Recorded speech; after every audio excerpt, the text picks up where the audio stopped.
अध्यक्ष बहुत ही आदरणीय डॉक्टर अजय सिंह चौटाला जी, हमारे बीच में मौजूद सरदार निशांत सिंह जी, डॉक्टर केसी बांगड़ जी, हरियाणा सरकार में मंत्री अनूप जी, विधायक जोगीराम जी, अमरजीत ढांडा जी, प्रदेश के प्रधान महासचिव भाई दिग्विजय जी, इंसो के राष्ट्रीय अध्यक्ष, आप सबको दिशा देने वाले भाई प्रदीप देसवाल जी, प्रदेश के बहुत ही कर्मठ हमारे दोनों प्रदेश प्रभारी प्रदेश अध्यक्ष भाई रवि जी, भाई अजय राव जी, भाई बहन मंजू जाखड़ जी, हमारे बीच पे मंच पर बैठे सभी जननायक जनता पार्टी के इंसो के वरिष्ठ पदाधिकारीगण और प्रदेश और राजस्थान, दिल्ली, पंजाब, चंडीगढ़ से आए इंसो के मेरे साथियों, मुझे बड़ी खुशी हुई। अभी एक साथी ने आके लिस्ट दी कि राजस्थान के 10 कॉलेजों के साथी हमारे बीच में बस भरकर अभी यहां पहुंचे हैं। और मैं एक चीज से शुरुआत करूंगा, आपने निभाया है ऐसा साथ कोई निभा नहीं सकता। जेजेपी के चिरागों को अब कोई बुझा नहीं सकता। हौसलों के साथ मजबूती से खड़े रहेंगे हम, कोई तूफान आकर भी हमें हिला नहीं सकता। साथियों, इस सफर के अंदर 21 साल में डॉक्टर अजय सिंह चौटाला जी ने यह पौधा दिल्ली यूनिवर्सिटी के चुनाव में लगाया था। दिल्ली यूनिवर्सिटी से धीरे धीरे ये पौधा हरियाणा प्रदेश के प्रत्येक कॉलेज, पंजाब यूनिवर्सिटी के प्रत्येक कॉलेज, राजस्थान यूनिवर्सिटी के प्रत्येक यूनिवर्सिटी कॉलेज तक हमने पहुंचाया है। और इस 21 साल के सफर में जहां ये इंसो का पौधा आज फलदार पेड़ बना है, वहां जननायक जनता पार्टी के निर्माण में भी इसका बहुत बड़ा योगदान रहा है।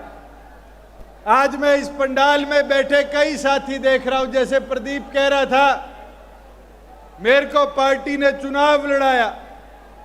एक नहीं, आज हम बात करते हैं जननायक जनता पार्टी के नए संगठन की, जो तीसरी बार बना है इस 4.5 साल में।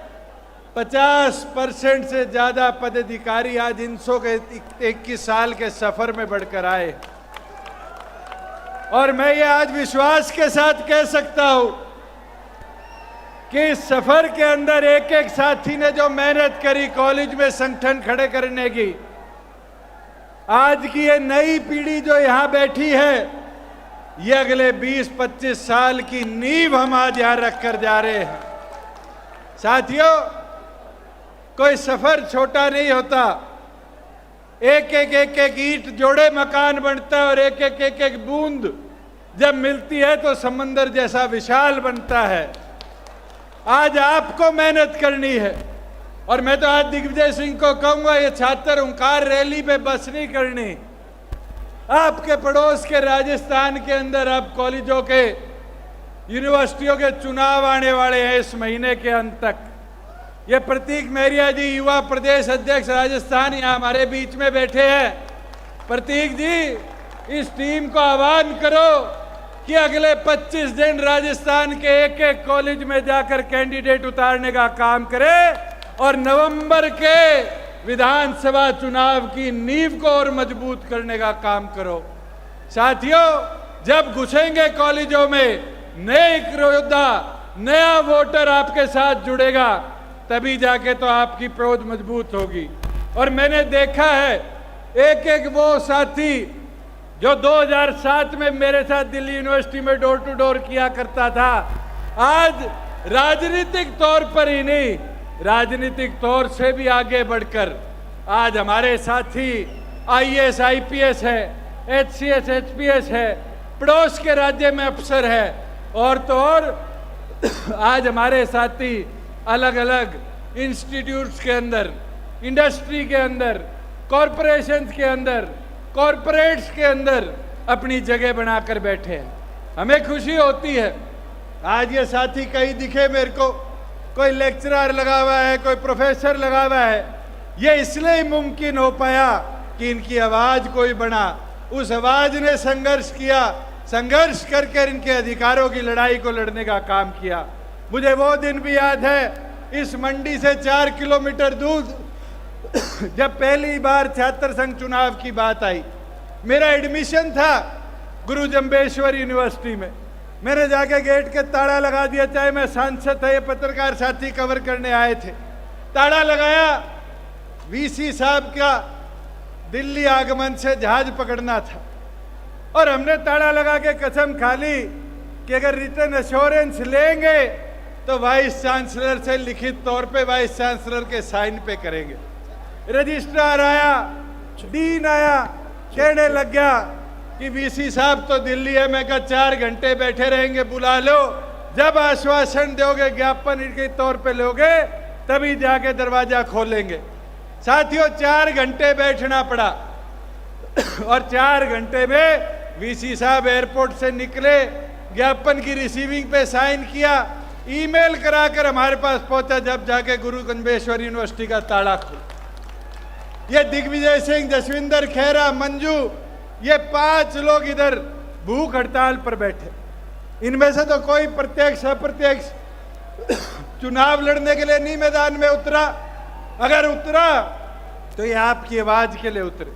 भूख हड़ताल पे 5 दिन बैठे, 8 शर्तें थी, उन 8 शर्तों को लिखित में मैंने सरकार तक पहुंचाया और खुशी हुई कि 8 की 8 शर्तों को कोमा फुल स्टॉप भी चेंज नहीं किया, सरकार ने मानकर प्रत्यक्ष चुनाव प्रदेश में कराने का काम किया।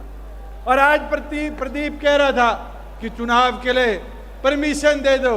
साथियों, आप छात्र संगठन हो, आप अपनी लड़ाई लड़ते हो, सरकार के अंदर बात करनी होगी, हम 10 हैं, हम वहां पर बात रखने का काम करेंगे, मगर अपनी मुहिम तो शुरू करो।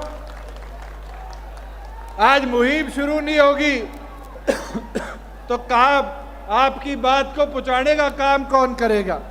मैं एक चीज जरूर मानता हूं, समय समय पर अपनी बात को खुलकर रखना चाहिए। आज हम प्रदेश की बात करते हैं, मेरे पास कई साथियों का फोन आया कि जी हाई कोर्ट ने सीईटी पर परसों स्टे कर दिया, हमारा सैटरडे को पेपर है, क्या होगा? हमने 11:20 तक हाई कोर्ट में अपने सारे वकील खड़े रखे कि उन युवाओं के भविष्य के साथ रोक ना लगाई जाए और उनको लड़ाई लड़ते रहे। मैं रात को 11:30 बजे सिंगल बेंच का ऑर्डर आया, कोर्ट बंद हो गया। अगले दिन सुबह 8 बजे बहस करने लग गए, 9:30 स्टे ऑर्डर विकेट करा रहे और ये करा लाए कि युवा पेपर देगा। पेपर कल भी हुआ, कल वाला कल होगा, आज भी हुआ और आगे भी ऐसे होते रहेंगे। साथियों, ये लड़ाई है, ये लड़ाई आप लोगों की है। उस लड़ाई को लड़ना कानूनी तौर पे काम हमारा है और हम लड़ते रहेंगे, मगर समय समय पर वो लड़ाई, वो बात हमारे तक पहुंचानी भी तो जरूरी है। कोरोना था, 2 साल तुम सो गए थे कि चुनाव की बात ही नहीं करी, आज बात आई है और मैं ये वादा करता हूं, तुम शुरुआत करो, एक कॉलेज से, एक यूनिवर्सिटी से सरकार के तौर पर मंजूरी दिलवाकर प्रदेश में हम छात्र संघ चुनाव करवाने का काम करेंगे। साथियों, जहां पार्टी की बात है, हम 10 लोगों ने प्रदेश के अंदर बदलाव कितने लाने का काम किया।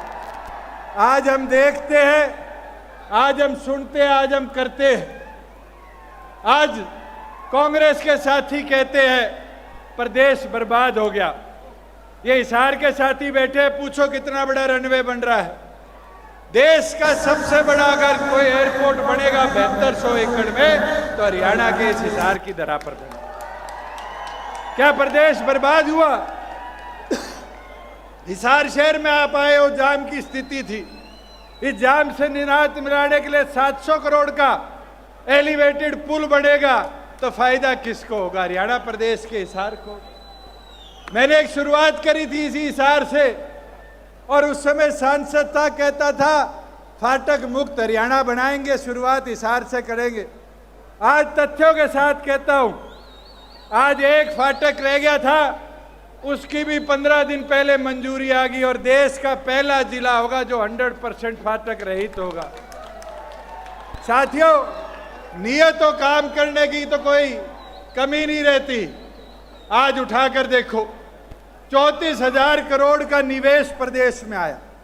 34,000 करोड़ में कोई कंपनी प्रदेश छोड़कर नहीं भागी। कांग्रेस का शासन था, गोलियां चली, लाठियां बरसी, हीरो गई, होंडा गई, मारुति गई। क्या मारुति को वापिस नहीं लाए? खरखोदा में वापिस लाए, और खरखोदा के अंदर देश का नहीं दुनिया का सबसे बड़ा प्लांट हम बढ़ाने का काम कर रहे हैं। वहां कोई हजारों नहीं, मेरे को पहले अनुमान था कि 10-12 हजार गाड़ी साल की निकलेगी। फिर मारुति के साथियों से बात हुई, उनसे पूछा कि एक साल में उस प्लांट से कितनी गाड़ी निकालोगे? तो उनने बताया, एक साल जब पूरी कैपेसिटी पे प्लांट चलेगा, 10,000 गाड़ी तो सिर्फ पहले साल निकलेगी। 10 लाख गाड़ी मारुति के प्लांट से पर वर्ष हम निकालने का काम करेंगे। 10,000 गाड़ी का मतलब क्या है? 15 से 20 हजार युवाओं को 24 घंटे का रोजगार हम खरखोदा में बनाकर देने का काम करेंगे। अरे कांग्रेस का राज तो वो था जब दिल्ली से चला करते थे और एक लोकसभा क्रॉस कर लिया करते थे। चाहे हिसार की तरफ आओ तो हमारे वो सिंगवा गांव है इसका, ईश्वर का, उस वाली नहर के बाद सड़क छोटी हो जाती थी।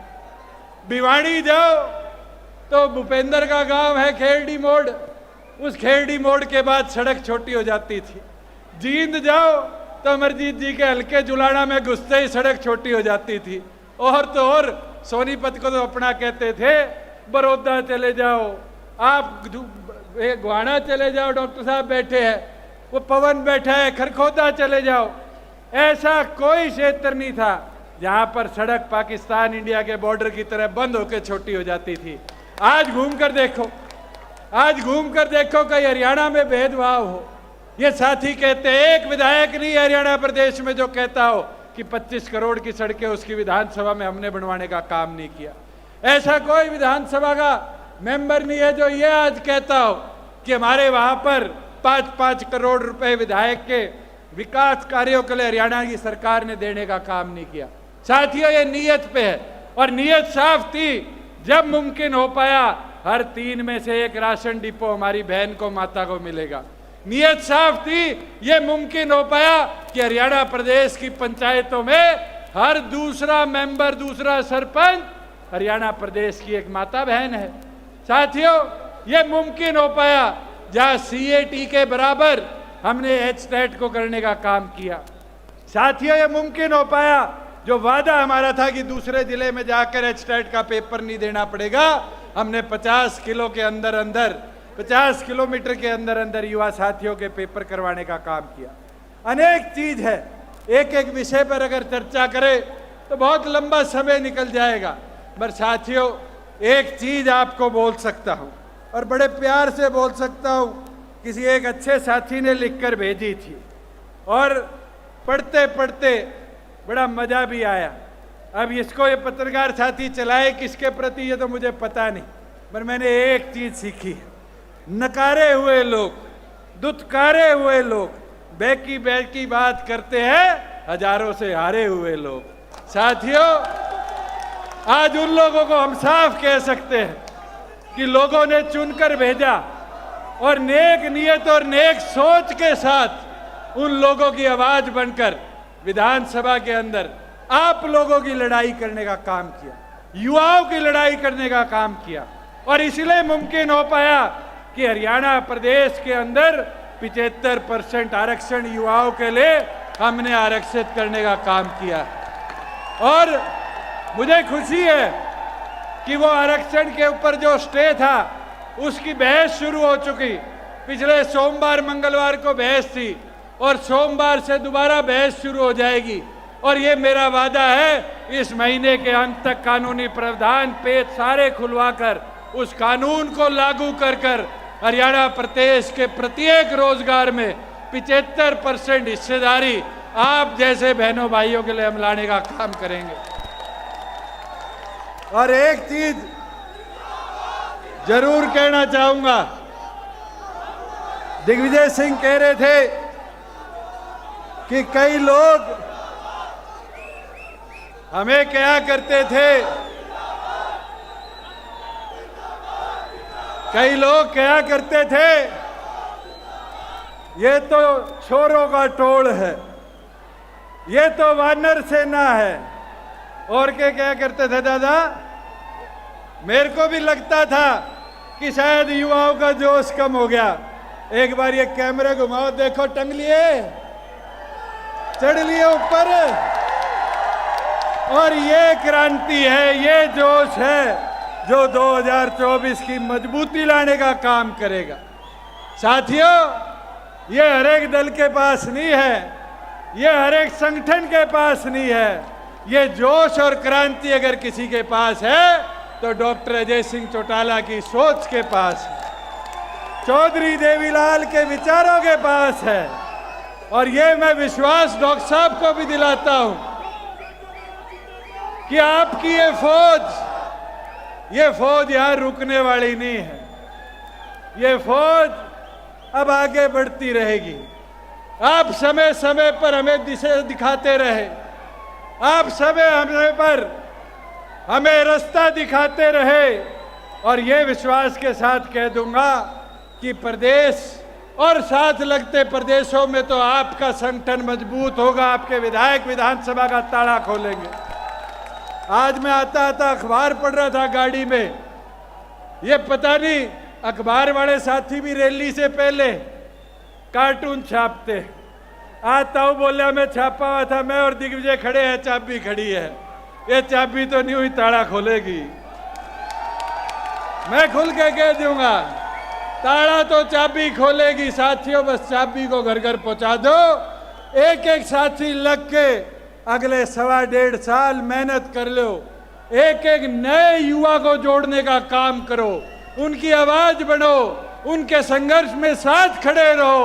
और ये गारंटी है कि इस प्रदेश का सबसे मजबूत संगठन, सबसे बड़ा संगठन अगर कोई होगा तो डॉक्टर अजय सिंह चौटाला का जननायक जनता पार्टी और इनसे होगा।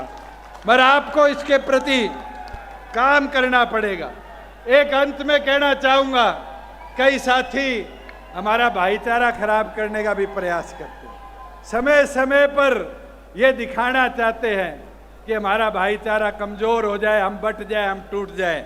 मैं तो 4 लाइनें कहना चाहूंगा। जननायक के विचारों के साथ हमेशा कहते हैं सच्ची बात।